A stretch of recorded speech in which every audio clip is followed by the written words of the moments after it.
di dalam fikih Islam, ya, fikih Islam itu mengelompokkan kafir itu dua, kafir harbi sama kafir zimmi. Ya, non muslim itu dua, kafir harbi, kafir zimmi. Kafir harbi ini ya adalah pihak non muslim yang tidak ada ikatan perjanjian, ya, tidak ada ikatan perjanjian damai maksudnya. Maka itu terbuka keadaannya, ya, terbuka keadaannya, kondisi perang. Ya, sekarang kalau di dunia ini tidak bisa, yang kafir harbi itu paling konteksnya sekarang, kalau kafir harbi itu seperti warga Palestina versus Israel, karena mereka perjanjiannya tidak pernah dipakai.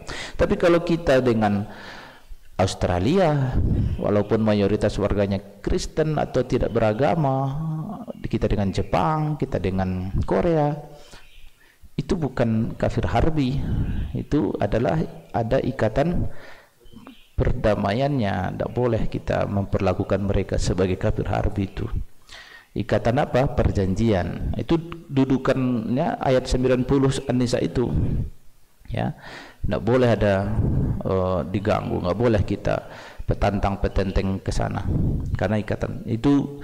Dan itu wujudnya sekarang adalah PBB, ya, Persatuan Organisasi Negara-Negara itu, ya, Persatuan Bangsa-Bangsa.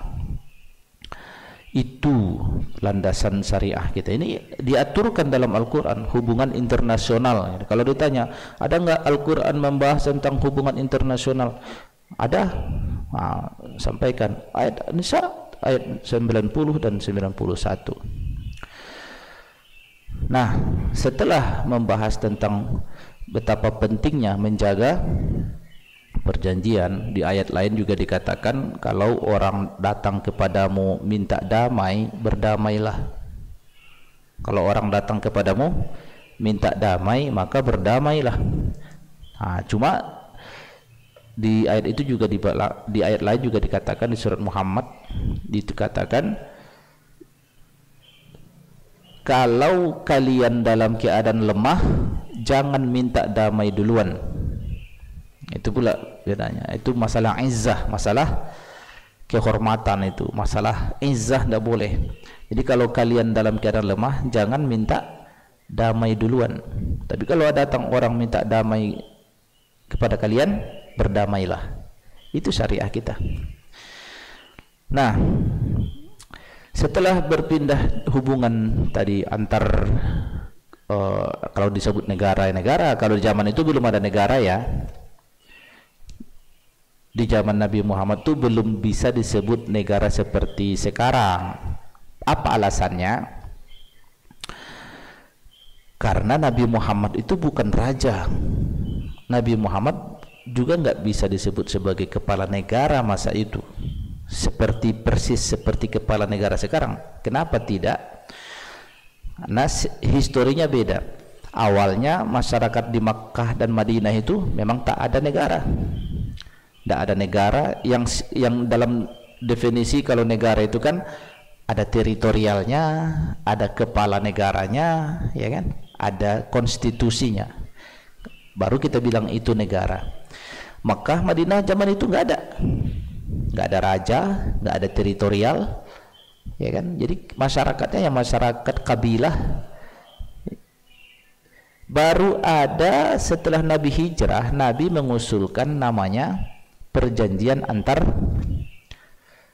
kabilah di Madinah. Warga Madinah diikat dengan satu perjanjian, disebut dalam sejarah disebut dengan Sahifatul Madinah, atau yang biasa kita sebut dengan Piagam Madinah. Nah, perjanjian ini mengikat seluruh bagian masyarakat di Madinah yang mewakili kabilah-kabilah atau kepala suku, dan pasal pertama atau sila pertama di situ dikatakan warga Madinah satu bangsa.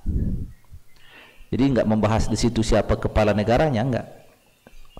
Nah, maka hasil kesepakatan ini berbuah bahwa semua elemen masyarakat di Madinah yang terikat dalam perjanjian ini menjunjung tinggi kesepakatan ini, menjunjung tinggi kesepakatan. Jadi kesepakatan ini namanya perjanjian. Nah, mirip seperti negara modern, yaitu menjadikan konstitusi sesuatu yang tertinggi dalam negara, yang dipatuhi seluruh warga, konstitusi. Jadi perjanjian itu di Madinah dijunjung tinggi hasil kesepakatannya.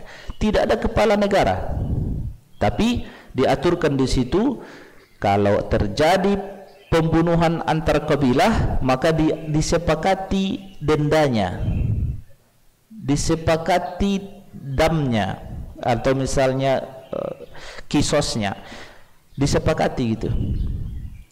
Tidak ada bedanya antar kabilah ini dengan kabilah yang lain, sama. Walaupun ini kabilah besar, ini kabilah sedang, ini kabilah kecil, haknya disepakati sama.